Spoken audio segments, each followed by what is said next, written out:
Hey everybody. This is Writer's Workshop, where we discuss nonfiction writing books so we can get better at our crafts. And I hope that we don't have the same connection issues that we did on Thursday when I did my writing. We'll see though. Everything again looks fine on my area, on my side rather, but it did oh my gosh, it looks so blurry when I look at the video. Crap. Well, I don't know. Would you like to introduce yourself, CJ? Hello, I'm CJ Bloyer. I write some things. I have 5 projects going on right now, so I've got nothing to hey, this is what I write. However, I am the author of the free serial, The South Deer Island Chronicles, which is a young adult fantasy serial. So yeah. And my name is Tamara Blitz, and I write cozy mysteries. And links for our channels and whatnot are in the description. There's also links for the Off the Tube Tribe write-ins if you're interested in that. And for Writer's Workshop, we have a Goodreads group. I'm not sure if you're aware, and if you would like to join that, there's a link for it. Yay! So this week's book, we are talking about GMC, Motivation and Conflict by Deborah Nixon. And the reason that we came at this book, I had heard about it all last month from a ton of different sources, and I'm not sure why all of a sudden it popped up on my radar. All these people were like, oh my gosh, this book changed my life. It changed the way I write. It made my writing so much better. You will be forever changed. You'll never see your writing the same again. And I was like, okay, well, there's a lot of big proclamations there. Let's see if the crew wants to read it. And the majority did. And so that's why we are here. And this book, I like that in the beginning, she because I started out, since there were so many proclamations, I was a naysayer. And she starts off with saying that, yes, this is all stuff that you've probably heard before, but it's repackaged in a way that will make it make more sense. And I'm over here that meme, convinced me. Absolutely skeptical. Yes. So let's see. Where should we start? Let me look at my notes here. So who, what, why, and why not? Those are the questions that are kind of the basis for GMC, which I'd heard of, who, what, when, where, why, how. So I was like, who, what, why, and why not? This is a different thing. Let's learn more. Let's explore this. And so with my gosh, I feel totally sleepy. Oh no! Don't be sleepy. Don't be sleepy. Don't be sleepy. So, if I can, may I?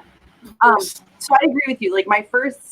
My initial thought was, okay, first of all, the book was $10, and I was like, okay, because I feel like this is a really important thing to be part of, and because I've not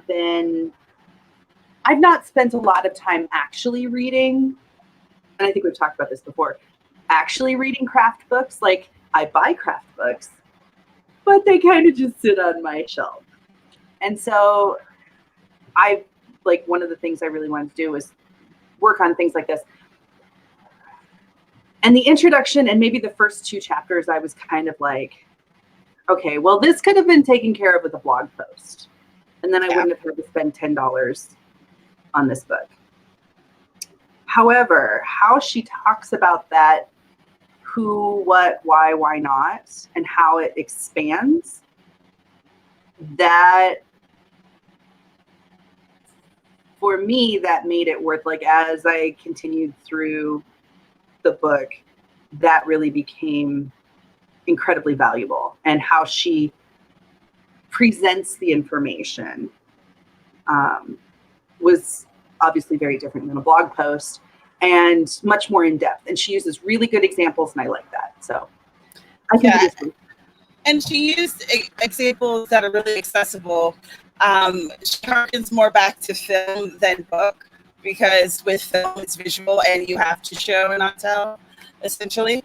So, and in the beginning, she gave a list of movies to watch and kind of break them down in terms of GNC. And one of them was The Wizard of Oz and Casablanca, The Fugitive, and Star Wars. And those were the ones that she kind of used the most as examples in the book, which worked for me because I have watched all of them. So I was like, okay, well, that's fine. I know what you're talking about here. And I want to say that one of the other, I don't know that it's one that we discussed, but it's another one of the books that I've read in the last, like, 6 months. Chose The Wizard of Oz and The Fugitive and Star Wars as well as examples of how to, it might have been Plot Gardening by Chris Fox. Maybe. I don't know. But that was used as an example. Those three were used as examples as well. And so I found a little bit of amusement in that. But I also think that she talks pretty intensely about how those four that you mentioned, with those three with Casablanca plus Casablanca, are excellent examples of good writing and good story building. They hit all the right marks, which is why, and she says this, while writing or books, I don't remember how she says it, books are, it's all about taste. Like, we have a tendency to, oh, here's what she says. People's reading tastes vary too much. Movies are visual, and film is a quick, accessible medium. So most people have seen these movies, or at least are familiar enough with the plot that they are helpful. So, and I think she's absolutely right. And it takes less time to watch a movie than it does to read a book, generally speaking. So one thing that I found really interesting and kind of changed the way I was viewing things was something that she didn't even concentrate on a lot, but it struck me. And that was her definition of a scene. Yes. She talked about scene as being something that, where there's like the action, where there's something that's moving for either the goal, the motivation, or the conflict. And there should be two other things that is important that the scene is somehow performing. And I never thought of it that way. I really thought of the scene as, all right, this is the location and stuff's happening. That's a scene. And the next one is like a new location, or like something has changed and now this is the scene. So thinking of it in terms of, is their scene is literally the action that is happening in that piece of the book. I was like, whoa, oh, well, that changes things. That makes it a little different. All right. It does, yes. That the whole, I'm trying, so this is just me personally. So I've struggled for years. And I've never put a lot of time into it, figuring out what is the best process for me in writing. I've tried pantsing or discovery writing, as I know some of you prefer the term. I've tried really intensive plotting without much success. And one of the things that I really found in a lot of the books that we've read in this series is that I have always thought, most of my life, I've always thought that the important thing is this happens, then this happens, then this happens. And if you can lay that out, then you have a book, you have a story. And one of the things that she talks about, that whole concept of constructing a scene, I've always written in chapters. So this is chapter 1, this is chapter 2, I'm starting chapter 3. And right now I'm working on, so I'm trying to do better at developing my process. And one of the things I'm doing now is, instead of trying to write, like, I'm not even looking at chapters right now, I'm writing in scenes. And so this idea, this definition of a scene needing, what does she say? It needs at least one of those 3 things. At least it needs to address either the goal, the motivation, or the conflict, right? Yep. Yeah, one of those 3 reasons, because there's 3 reasons for a scene, and then one of those 3 reasons has to be the goal, the motivation, or the conflict. And so I was struggling to finish this before we went on the air. And so I was outside on my porch because it's beautiful here, and I was reading, and I got to this part and I was like, well, crap, now I have to go back and try this, because now I'm thinking about the scenes that I'm creating very differently. Are all my scenes part, one of those things? Do each of my scenes have this, or address one of these 3 things? And so I found that, yes, I found that absolutely mind-blowing. And I don't know why I didn't think of it before, but I didn't. Hi, Meg. Megan is one of the people who was like, do it, read GMC. So thank you. Thanks for being here, because you have helped us to blow our minds. And yeah. I think that really it was having it laid out in the way that she did, that it really just, it was surprising. It was like, wait, what? Oh, Yes. Oh no. I've gone awry. Like I said, with me, I always wrote with scenes, right? Wait, here we go. Scenes. But now I'm like, oh, is that actually a scene? Does this scene work? What can I add to it to make it address a goal or a motivation or a conflict? How can I make this move better? How can I make this more engaging for the reader? Yeah.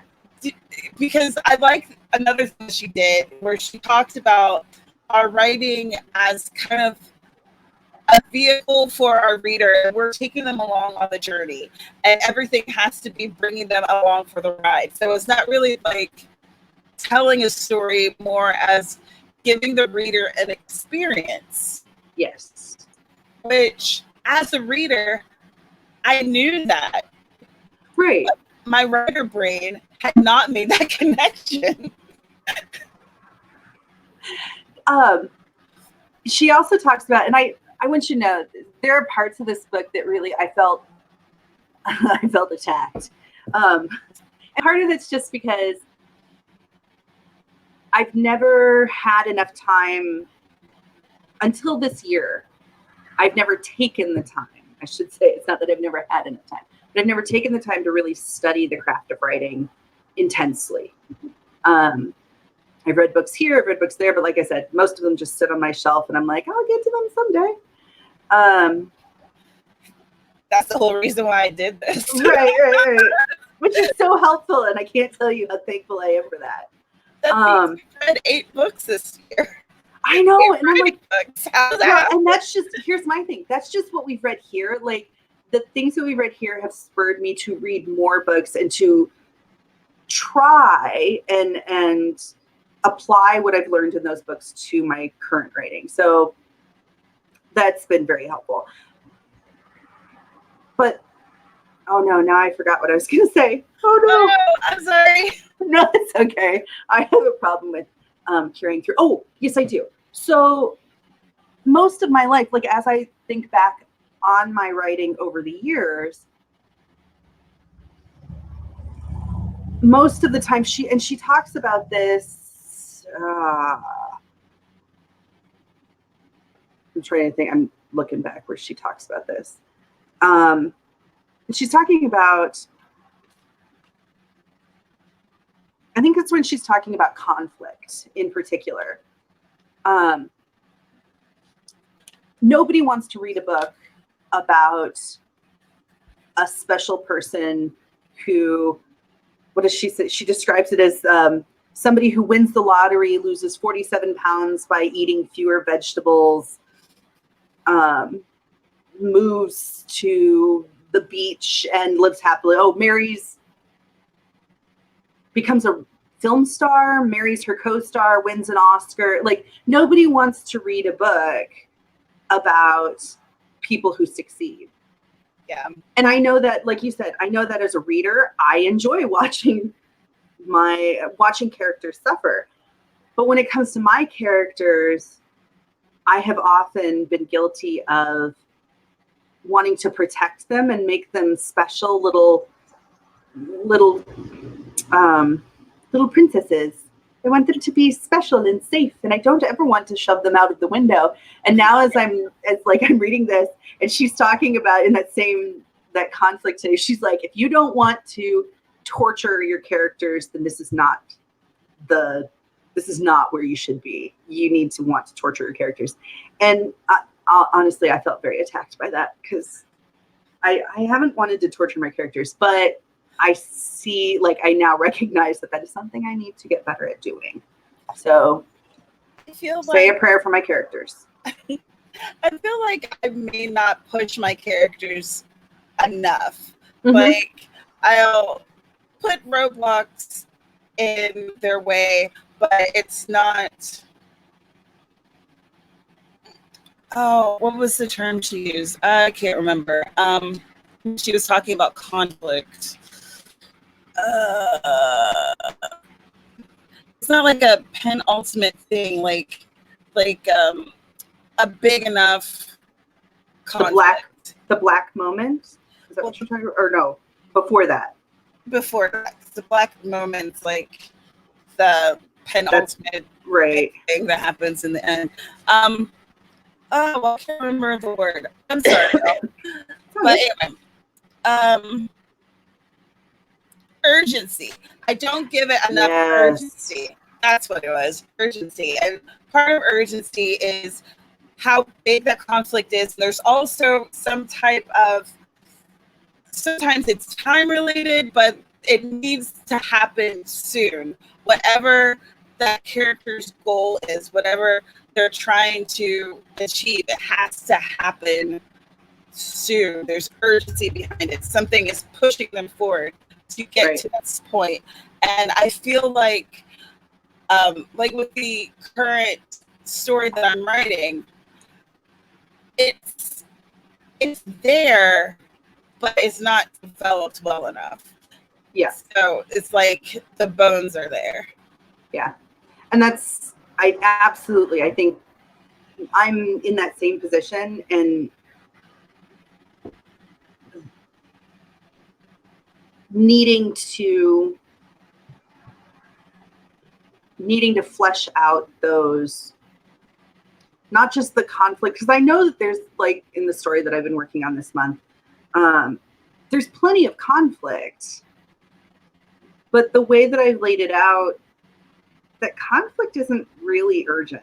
It doesn't seem urgent in the way I've laid it out. Right. And so and I like that she differentiates between the urgency of time. You can place a time limit on it, or it can be in terms of necessity. How much do you need this? And I like that she says there are different types of urgency. I like that. I did too. What was another thing? Well, let me see what we're seeing in the comments. So Jay said that they write with scenes, and they do that because it's easier to motivate themselves that way. They get excited for the next scene and want to get to it.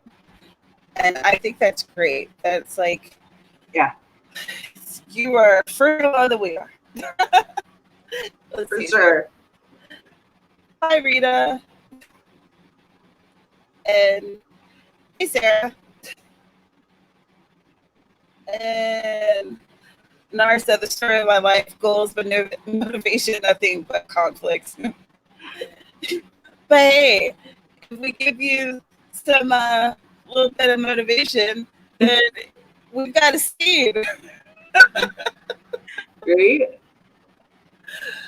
So, was there anything about the book or the way she wrote that didn't really connect with you, or was there something that struck you as it wouldn't work for your style of writing or whatever you're writing? No. And that was a little surprising for me. She I'm not gonna lie, like when I started this book, I was like, ugh, really? Like this is stuff, like seriously, my thought was this could have been a blog post and I would have not had to pay $10 for it. But as she goes like deeper and deeper, and as she starts with that really high level outline of goals, goal, motivation, and conflict, and that's like the high. And then as she delves deeper into it and she gets down to the nitty gritty of each one, there's a lot of things that I may not be able to use it in my book currently, but like I said, I've got 5 projects that I'm working on, and I keep having these, oh, I can use that for this problem I'm having with that other. I'm not working on it right now, but I'm going to need this for later. Right. So I didn't see anything that wasn't helpful. I do think it could have been, and this, to be fair, I read it as an ebook. So while I value the convenience of ebooks, I have some, I like to write in my books and highlight stuff. And I know that you can do notes and you can do highlighting and stuff like that. But this is one that I wish I'd had a workbook for it. Right. That, or she would have said at the beginning, do this with your current project or with a project, not someday you may do this, but rather do this now and put it together as a workbook, so that she does offer, she puts together a table that is like, that's how, and she says, you can do this. This is how you can do it. Yeah, but it's not quite as like rudimentary. Yeah. Where character, goal, conflict, motivations on one side, and the external and internal is at the top. Yeah. I agree. A workbook would have been great. Now, near the end, she gives one exercise where you are to create something that's kind of outside of your wheelhouse and take 20 minutes to create a character where you write about their figure out what their goal, motivation, and conflict is, and then for an hour you write out a scene. So, but even then, that's playing with it. That's not within what you're working on. Right. So, I totally get what you mean. And for me as an indie, this book is definitely marketed more toward people who want to traditionally publish. Like the last 2 chapters was about writing query letters and like pitching your book essentially. Right. So that for me wasn't as helpful. But that's fine. Not everything needs to be targeted directly at me for me to get a lot of use and wealth of knowledge out of it. But let's see. Jay said, what I'm hearing here is I need more to see to my plot. A lot of stuff is going on, but without a lot of tension. Yes, Yeah. she definitely talked about that, and she talked about how this is doing a thing where it's not there. Okay. There we go. All right, and she also talked about how each character can have their own set of goals, motivations, and conflicts, and there could be for one character there could be more than one goal, but the character's kind of goal set, as I thought about it, they should work together or conflict. They should interact in some way. Yeah. Because otherwise, there's a lot of things happening, but they don't really interconnect. And that can kind of distance your reader outside of the experience. Right. So, but if you guys are listening to this and it sounds interesting, you should definitely pick up a copy. I have a link in the description because with these, we kind of go over the major talking points, but we don't delve too deeply into the nitty gritty, into the minor details, because I think that it just serves you better if you read it. Yeah, I agree. But so we're kind of like out here reading it first and letting you know what's good. Yes, this is worth the $10 you're gonna pay for it. Yeah. No, it's not. Yeah. So I would say yes, with the caveat of I don't know, maybe there's another one out there that's a little cheaper. I don't know. $10 is a lot for a book, and for an ebook, in my opinion. Yeah. And I think that I don't know that she's saying anything radical. And so if there's another book that I'm not aware of that deals with this topic of goals and motivation and conflict all in one, that's less expensive, I think that's possible. But obviously no one approaches the topic the same way as someone else. So I found it intensely helpful, and I think I will probably continue to come back to this as I work through the projects that I'm on. I really like her, the table that she lays out. That's a very easy way for me to, sometimes I have a hard time with, especially with motivation and conflict. Like goals, my character can have all kinds of goals. But the motivation behind those goals, for me, especially internal motivations, can sometimes be more difficult for me to suss out. And conflict is always something I struggle with. So I found, yeah. It was definitely very helpful the way she discussed conflict. She talks about it in terms of romance, mystery / suspense, and sci-fi. So she gave it in a few different contexts so that you could apply it to what you're writing, essentially. Because most of us fall into those three major categories, I think. And even if you don't, you can still find something that applies to you. Megan says maybe helpful for back of book blurb. And I think that she's talking about the chapters that I talking about that wouldn't necessarily help with an indie. And I don't know. I think that writing a book blurb is kind of a whole different skill set than with query writing. And we read a book about writing synopsis and writing the book blurb. What was it called? Sizzling synopsis. So that's kind of my go-to for that. But it would be helpful for someone else.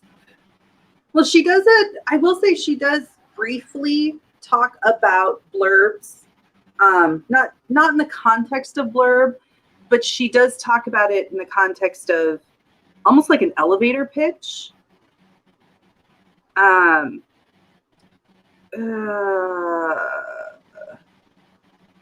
Now I don't remember. where it is. But when she's I know what it was. It was when she's talking about the taglines. And the taglines and the dominant impression. And she talks about, where is it? So taglines are what your character needs to learn. And the dominant impression is the description of your character. And she says, use an adjective and a descriptive noun. And then she's talking about, I think the next section, she talks about how that, oh no, maybe it's before that, I don't know. Anyway, but that talking about what your character wants, distilling down that goal, motivation, and conflict, and then describing that in a line and a descriptive or a dominant impression can give you. Oh, go ahead. My character wants blank because blank. Was that it? No, I'm looking, and maybe I'm getting mixed up here. Because now that I'm looking at it, I'm like, nope, this isn't the same thing. No.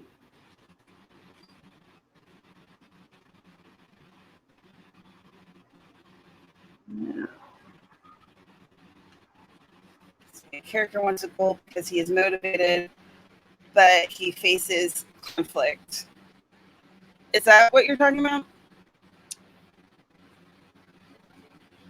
No. Now I'm not going to remember it. I have to. Sorry. I have too many things. I have all of these. So every time I saw something, I was like, ooh, I like that. We should talk about that. I put a little bookmark in there. I ended up writing everything out because my tablet was being a jerk. Technology just is not my BFF. So I trust pen and paper more. Yeah. I'm telling you, that's one of the reasons that books like this, I like them better in paper form, because I can write in them and put little highlighters. And this is probably because I'm old and don't. Girl, same. I have how to outline a cozy mystery. Yeah. Somewhere over there, and I've been like highlighter, writing notes, and like, ooh, living my best life. Yeah. Megan says, oh, God bless. When my critique group finds issues in an MS, this is the first thing we map out, and it's usually where we find what the problem is. Yeah, absolutely. Which I think that's awesome, and this is such a helpful tool. Such a helpful tool. I feel like this story is going to be much better and move better. It's going to be better because of this, and I'm very excited. Right. Did this happen to you as you were reading, where you kind of wanted to go back into your manuscript to start fiddling and moving things around and changing things? I want you to know. So this is what, and I think I told you this before we came on the air. I was out reading it, and I was like, I have to finish this. I was like 60% done. And I was like, I have to finish this because we're going to do this in like 2 hours. And I get to the section of conflict and like how this, I'm like, okay, now I have to test this because I have to see if this actually works with my characters. And so instead of finishing the book, like getting to the end where honestly, I wasn't terribly concerned about the query part or anything like that. I came in and I was like, yes, now I have to fix this. And I'm like, crap, we have to do this live stream in like 40 minutes. And I want to do this thing now. Which is quite possible my biggest problem in how I manage my writing time. Because I'm like, this is reading time. It is not writing time. But I want it to be writing time because I just learned all these really cool things that I've read about. Now I want to try them. Right.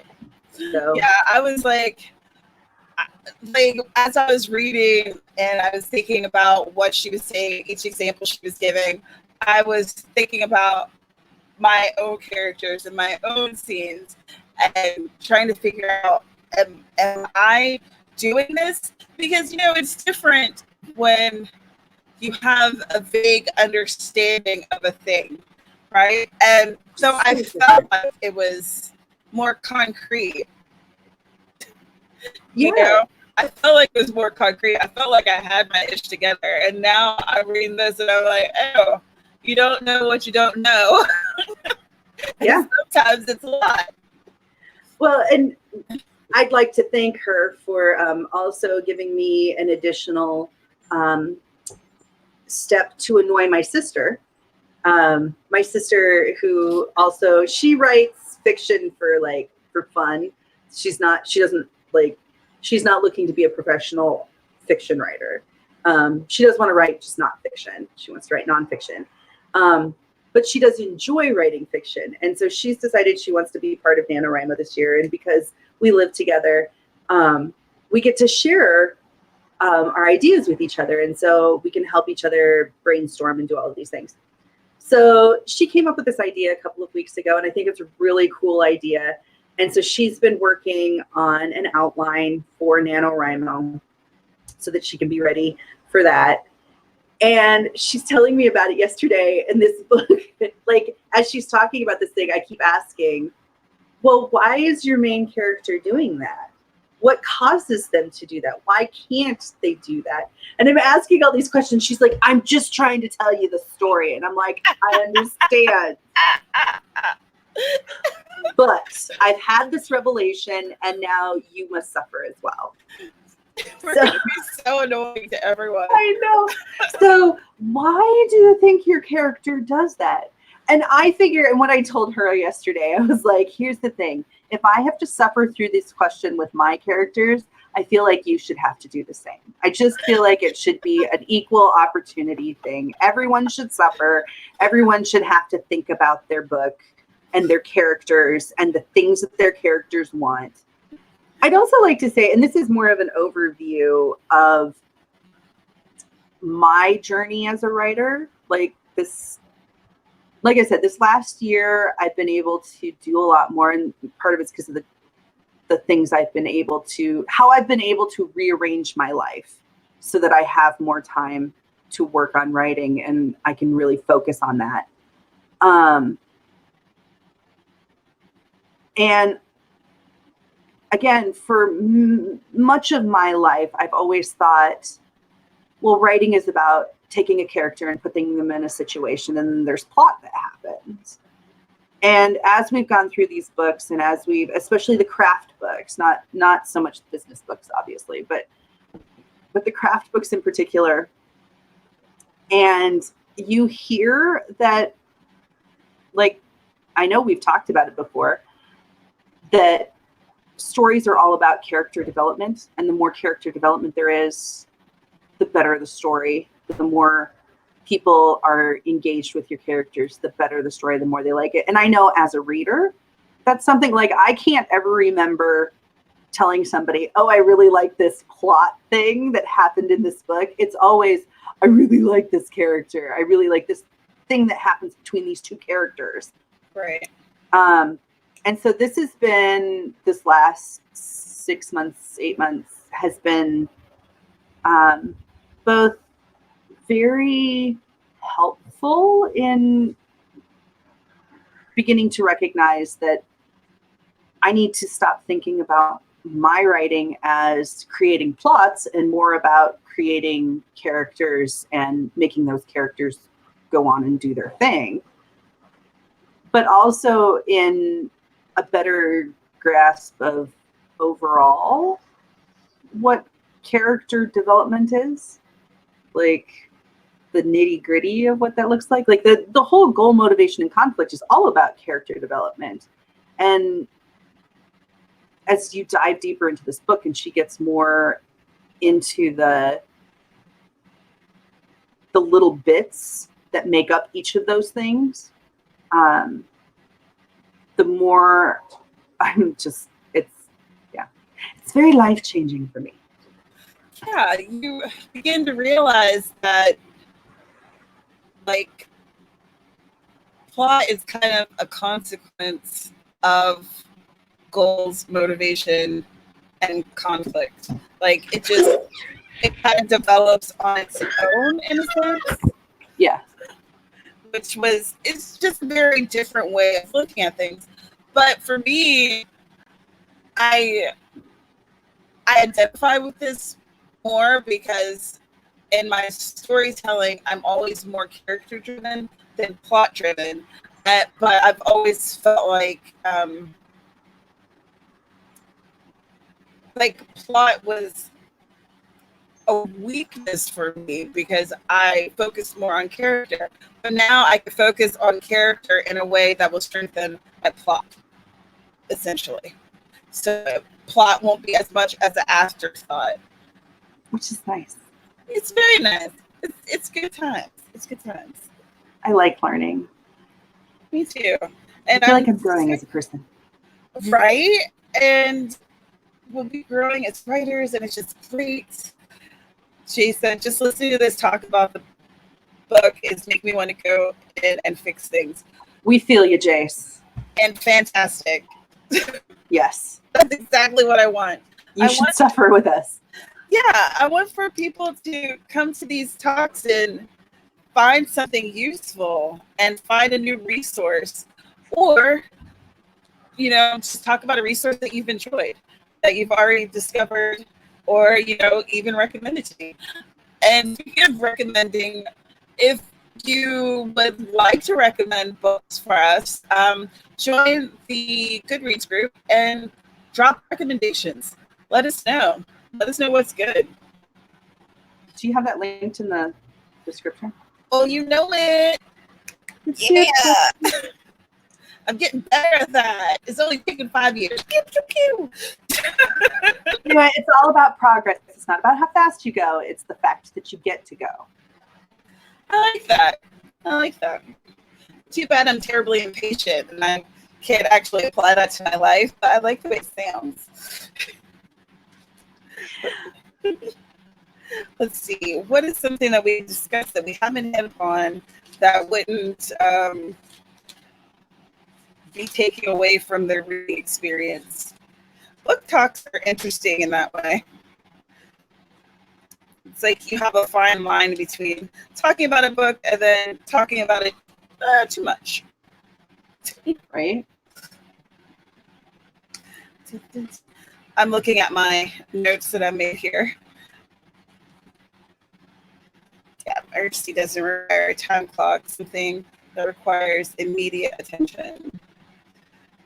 Goals should feel critical and add attention to your story.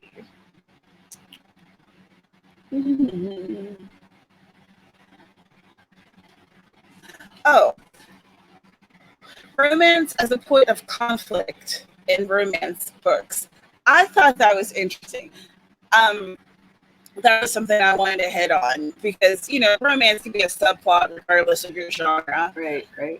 And her point was that a lot of people think that in a romance, the whole point is for person to meet person and fall in love and get married and have babies.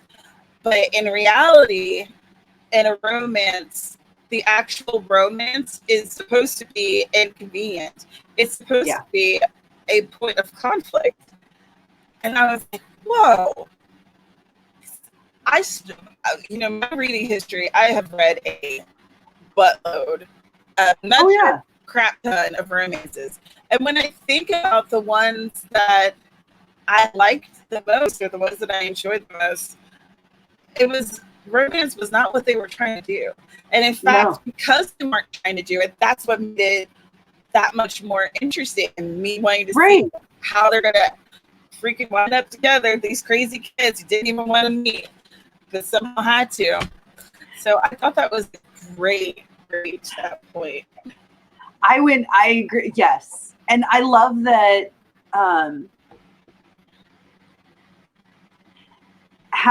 I spent a lot of time reading. In fact, not in my formative years, but when I went through, I would have been probably high school into college, I read a lot of romance, and I am particularly fond of Regency romances,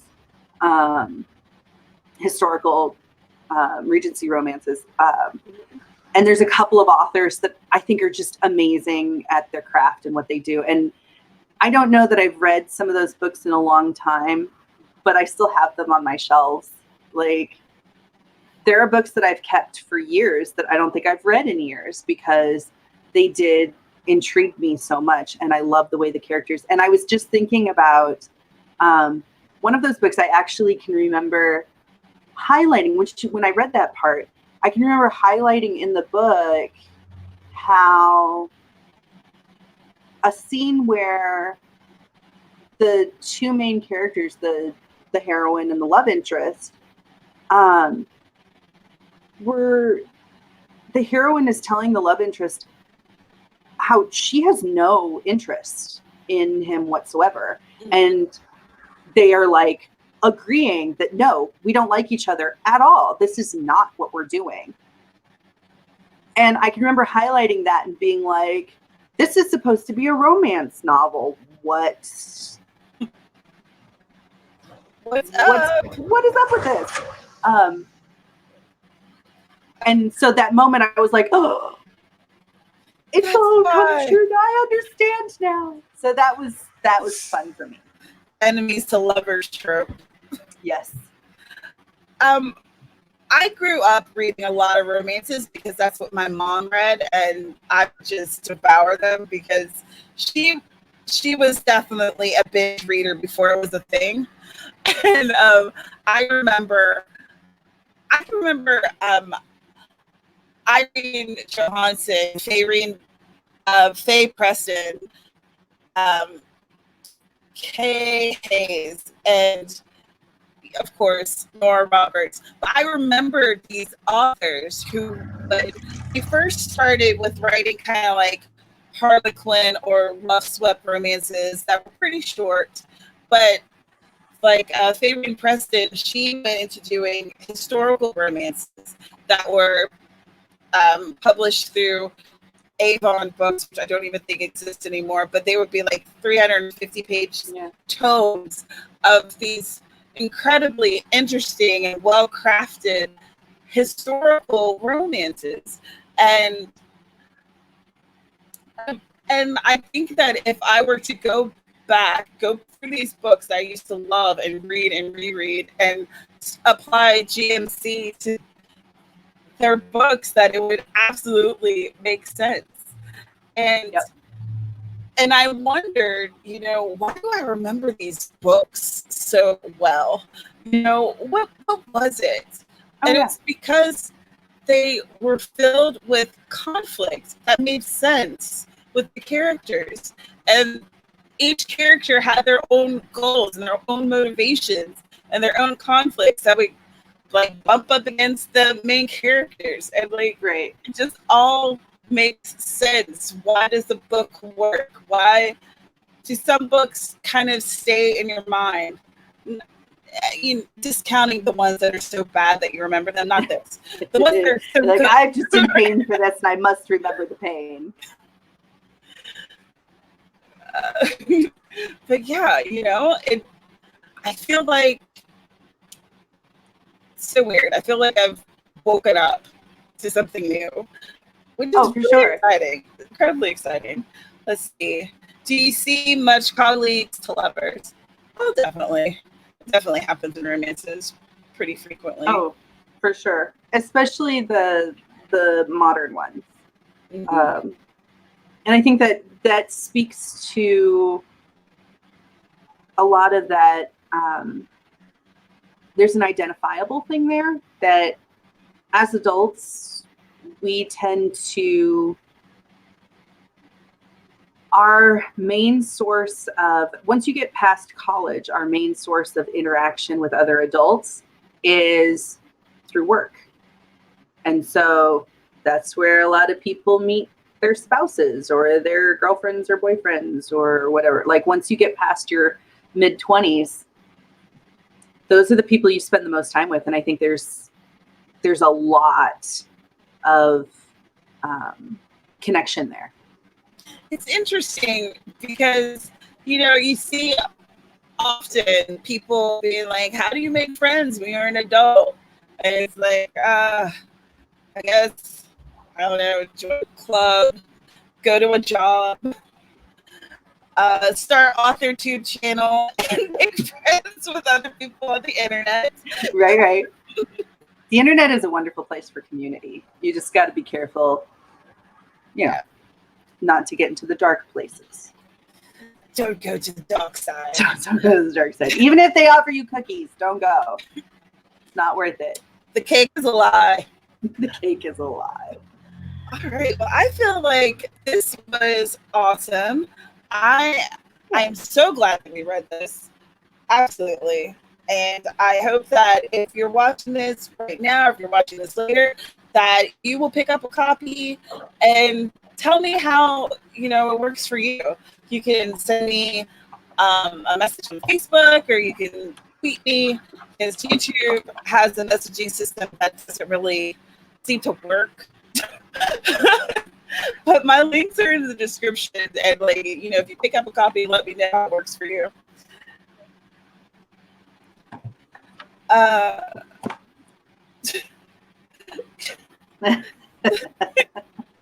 trying to show the comments. I love snickerdoodles. Let me do it, internet. Come on. It won't let me show it. There it is. Dark side has existential dread snickerdoodles. Snickerdoodles are delicious. That's like the perfect way to end this. All right. So, again, the link to the book is in the description. I recommend it. And I think that it's safe to say that CJ does too. Yes, for sure. All right, now it won't let me hide the comments. Internet, you're a jerk. All right, cool. Anytime I complain about it, then it works. Fantastic. So, CJ, would you like to tell the people who you are, where they can find you? I'm CJ Bloyer. You can find me on most social medias under that name.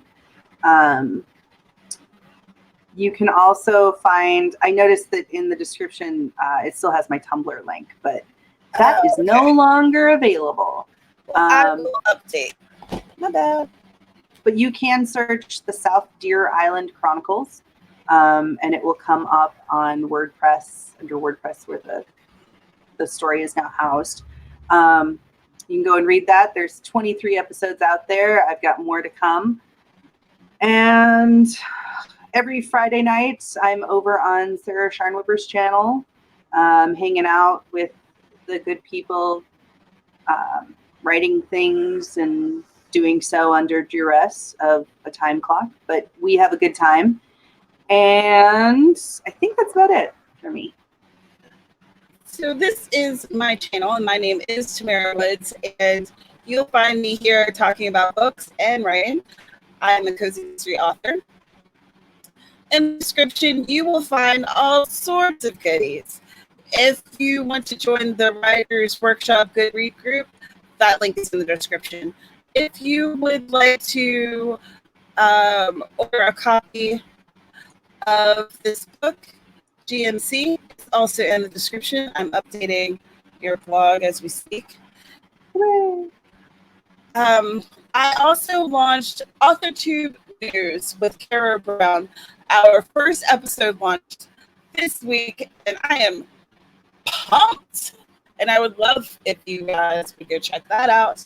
There should be a link down there as well. There for the AuthorTube Tribe live stream write-in list. There's a link. Oh my gosh, so many links. If you want a link, I got some links for you. They're in the description. Again, thank you so much for joining us, for being here. We appreciate you for taking a little bit of your time on this Saturday. And we'll be back at it again next month, last Saturday of the month.